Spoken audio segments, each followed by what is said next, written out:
मी भाऊ तोरसेकर, तुम्ही बघत आहात प्रतिपक्ष.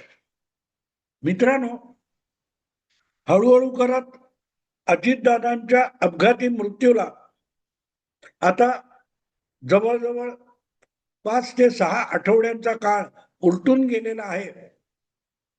अगदी अजितदादांचे निकटचे कुटुंबीय, त्यांचे दोन्ही सुपुत्र आणि पत्नी हे सुद्धा त्या दुखवट्यातून सावरलेले आहेत. मृत्यूच्या 4थ्या दिवशी उपमुख्यमंत्री पदाची शपथ घेतलेल्या सुनेत्रा वहिनी सुद्धा मंत्रालयात जाऊन बसायला लागलेले आहेत. भेटायला येणाऱ्या गरजूंना, नागरिकांना मार्गदर्शन करायला लागलेले आहेत, कार्यकर्त्यांना मार्गदर्शन करायला लागलेले आहेत. पक्षाच्या राष्ट्रीय अध्यक्षपदी त्यांची निवड झालेली आहे. पण या एवढ्या भीषण दुखवट्यातून रोहित पवार बाहेर पडायला तयार नाही. अजितदादांचा अपघात नव्हे, घातपात झाला, ही गोष्ट त्या माकडाच्या पोराने आईच्या पोटाला पकडून राहावं, तसा तो घातपात पोटाशी धरून रोहित पवार मिळतील तशा माकड उड्या मारत फिरत आहेत. आणि महाराष्ट्रातल्या एकापेक्षा एक दिग्गज पत्रकार, संपादक, विश्लेषक बिचाऱ्यांना कळत नाही की ह्याला झालंय काय. हे ते घातपात नावाचं पिल्लू पोटाला लपेटून रोहित पवार कुठेही कशाही मरकटलीला का करतोय. त्याच्यात रोहित पवारचा नेमका स्वार्थ काय आहे कळत नाहीये. जो माणूस अजितदादांच्या पक्षात नव्हता, उलट काकाला पराभूत करण्यासाठी ज्याने आपली सगळी अक्कल आणि बुद्धी जी काय असेल ती पणाला लावली होती, त्याला इतका आपल्या काकाच्या त्या मृत्यूविषयी उमाळा कशाला आलाय याचं उत्तर अनेकांना मिळत नाहीये. आणि उत्तर हे दरवेळेला भले विषय राजकारणातला असला तरी राजकारणातलंच उत्तर असेल असं नसतं. आणि तिथे सगळ्यांची फसगत होते. खुद्द शरद पवारांनी पहिल्या दिवशी काही तासात हा घातपात नाही, हा अपघात आहे याची ग्वाही देऊन टाकली होती. हळूहळू करत बाकीच्याही पवार मंडळीने हे सत्य स्वीकारलेलं होतं. बाकीचेही ज्यांना सतत कुठच्या तरी घाणीत नाक खुपसायचं असतं असे पत्रकार असतात, त्यांनी सुद्धा या विषयाकडे आता पाठ फिरवलेली आहे. पण रोहित पवार सोडायला तयार नाही.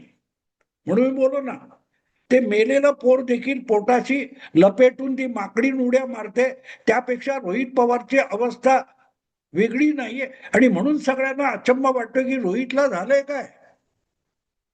याची जेव्हा तुम्ही राजकीय कारण शोधायला जाता किंवा कौटुंबिक कारण शोधायला जाता, तेव्हा त्याचं उत्तर मिळणार नाही.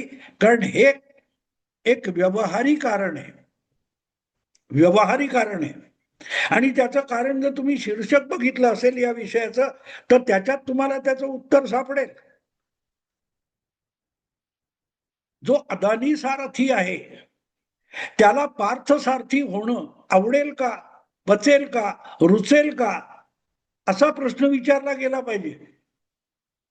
कारण पवार घराण्यामध्ये ज्याच्याकडे भविष्य म्हणून बघितलं जात होतं, अगदी अजितदादा, सुनेत्रा पवार, अजितदादा आणि सुप्रिया सुळे यांच्यानंतर पुढच्या पिढीतला, तिसऱ्या पिढीतला पवार, पवारांच्या गुगलीप्रमाणे उंगली करू शकणारा असा पवार म्हणून ज्याच्याकडे मनोनीत राजपुत्र म्हणून बघितलं जात होतं, तो अचानक उचलून कुठल्या कुठे अडगडीत फेकून दिला गेला. त्याचं नाव रोहित पवार आहे. आणि म्हणून हा प्रश्न हा व्यवहारी आहे.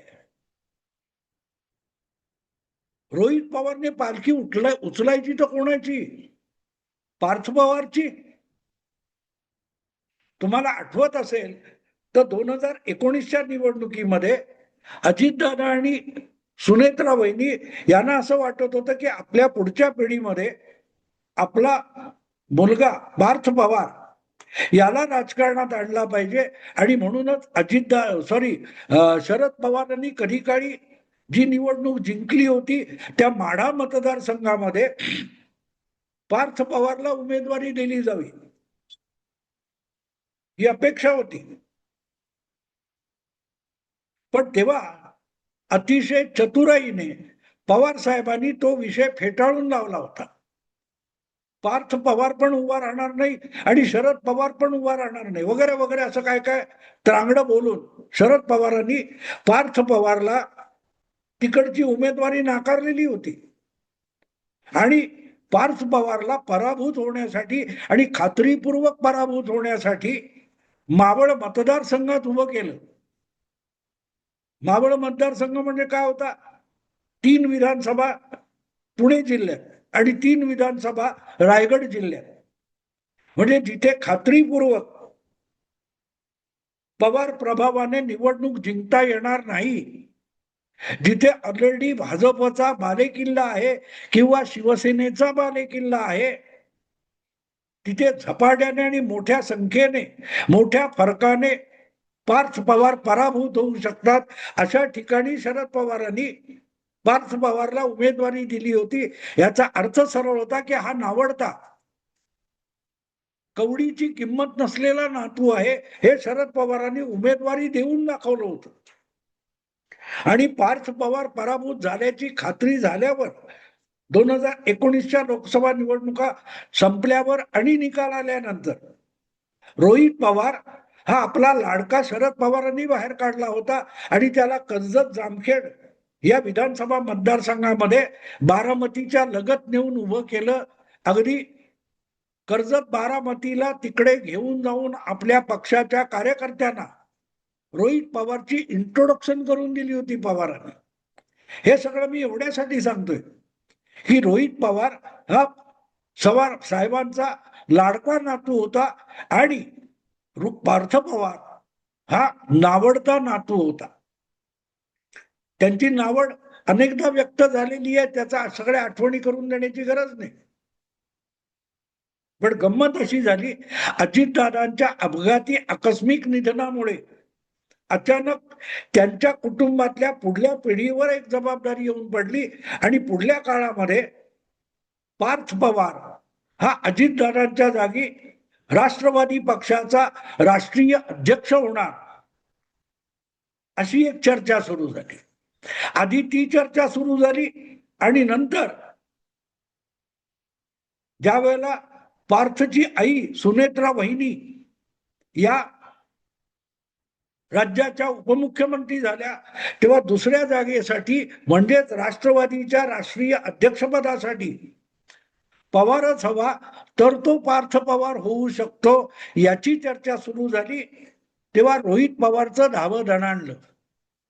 कारण तोपर्यंत अजितदादांच्या मृत्यूनंतर 3-4 दिवस एक चर्चा सुरू होती की दोन्ही राष्ट्रवादी एकत्र येण्याच्या सगळ्या चर्चा पूर्ण झालेल्या होत्या आणि 12 फेब्रुवारीला दोन्ही पक्षांचं एकत्रीकरण होणार होतं आणि आपोआपच सगळी सूत्र आजोबांच्या हाती येणार होती. आणि आता अजितदादा नसतील तर तिसऱ्या पिढीतला पवार म्हणून जी काय विजयमाला होती ती रोहित पवारच्याच गळ्यात पडणार, याविषयी कोणाच्या मनात शंका नव्हती.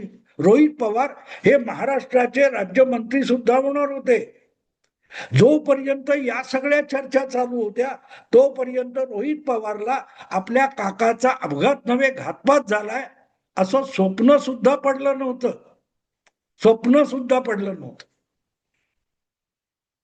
सुनेत्रा बहिणी या उपमुख्यमंत्री झाल्या आणि तो घातपात रोहित पवारांच्या स्वप्नात येऊन धुमाकूळ घालायला लागला.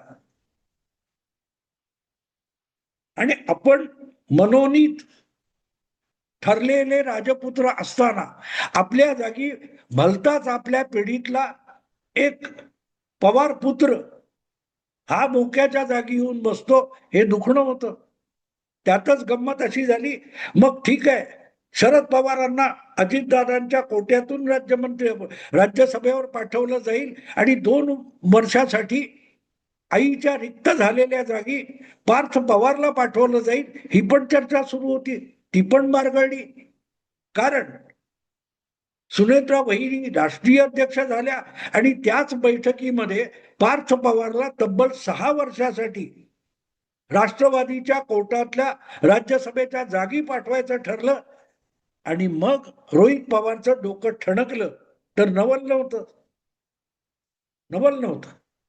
कारण मनोनीत राजपुत्र, आजोबांना आवडलेला आणि आजोबांनी आपला तिसऱ्या पिढीतला वारस म्हणून ज्याचा ऑलरेडी अभिषेक करून टाकलेला आहे कर्जत जामखेड मध्ये, तो कुठल्या कुठे अडगडीत फेकला गेला ना. एक आणखीन लाडका राजपुत्र किंवा नातू म्हणजे काय त्याचं उदाहरण सांगतो. शरद पवारांचे लाडके उद्योगपती गौतम अदानी माहिती आहेत ना. अगदी त्या गौतम अदानीसाठी शरद पवार काँग्रेस आणि विरोधी गठबंधनाशी सुद्धा पंगा घेऊ शकतात असे अदानी जेव्हा बारामतीला आले होते तेव्हा त्यांची गाडी चालवणारा ड्रायव्हर कोण होता आठवा, सारथी कोण होता. ज्या रथातून किंवा वाहनातून गौतम अदानी बारामतीवर फिरत होते त्याचं सारथ्य करणाऱ्या व्यक्तीचं नाव रोहित पवार होतं. थोडक्यात रोहित पवार हा पवारांच्या तिसऱ्या पिढीतला अदानी सारथी असणार. यातून काही संकेत दिले जातात. शरद पवारांची आवडती टर्म आहे शब्दावली. यातून काय संकेत दिले जातात, यातून काय सिग्नल दिला जातो, तो शरद पवारांनी अदानीचं सारथ्य हे रोहित पवारकडे सोपून हा पुढल्या काळातला अदानी सारथी असेल असं जाहीर करून टाकलं होतं. असा अदानी सारथी आज इतका एकाकी पडलाय की उद्या दोन राष्ट्रवादी एकत्र आल्या किंवा न आल्या तरी राष्ट्रवादी म्हणून जो काय वारसा आहे त्याचा पार्थ म्हणजे अर्जुन पार्थ पवार झालेला आहे. त्यामुळे उद्याच्या काळात राष्ट्रवादींनी एकत्र यायचं ठरवलं, एकत्र राजकारण करायचं ठरवलं तरी त्याचा नेता सेनापती पार्थ पवार असणार आणि त्यामध्ये सहभागी होऊन राजकारण करायचं. तर पार्थची गाडी चालवण्याचं सारथ्य रोहित पवारला करावं लागलं. ज्याला अदानी सारथी म्हणून आजोबांनी इतकी फटाफट बढती दिलेली होती त्याच्यावर पार्थ सारथी व्हायची वेळ आली. हे दुखणं आहे मित्रांनो, हे दुखणं आहे. आणि त्या दुखण्यातून, त्या दुखवट्यातून बाहेर पडता येत नसेल तर हातपाय आपटून रडायचं. तर कशासाठी रडायचं? माझं पद गेलं, माझं खेळणं घेतलं असं तर रडता येत नाही.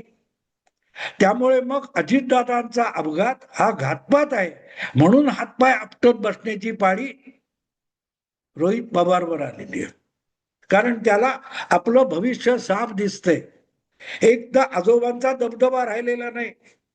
आजोबा राज्यसभेत परत येण्यासाठी देवेंद्र फडणवीस, अमित शहा यांच्या समोर कटोरा घेऊन उभे राहिले. देवेंद्र फडणवीसांनी 7व्या उमेदवाराची धमकी दिल्यानंतरच उबाठा आणि काँग्रेसला नमतं घ्यावं लागलं आणि आजोबांसाठी रस्ता मोकळा करावा लागला. म्हणजे सगळंच्या सगळं जर देवेंद्र फडणवीस, अमित शहा यांच्या मर्जीवर असेल आणि त्यांच्या मर्जीनेच आपल्या काकू सुनेत्रा वहिनी उपमुख्यमंत्री झाल्या असतील आणि पार्थ पवार हा 6 वर्षासाठी राज्यसभा सदस्य झाला असेल तर भविष्यातला राष्ट्रवादी राजकारणाचा म्होरक्या पार्थ पवार होणार. ही काळ्या दगडावरची रेघ आहे. कारण यामध्ये उलटापालट करण्याची क्षमता आजोबांमध्ये राहिलेली नाही.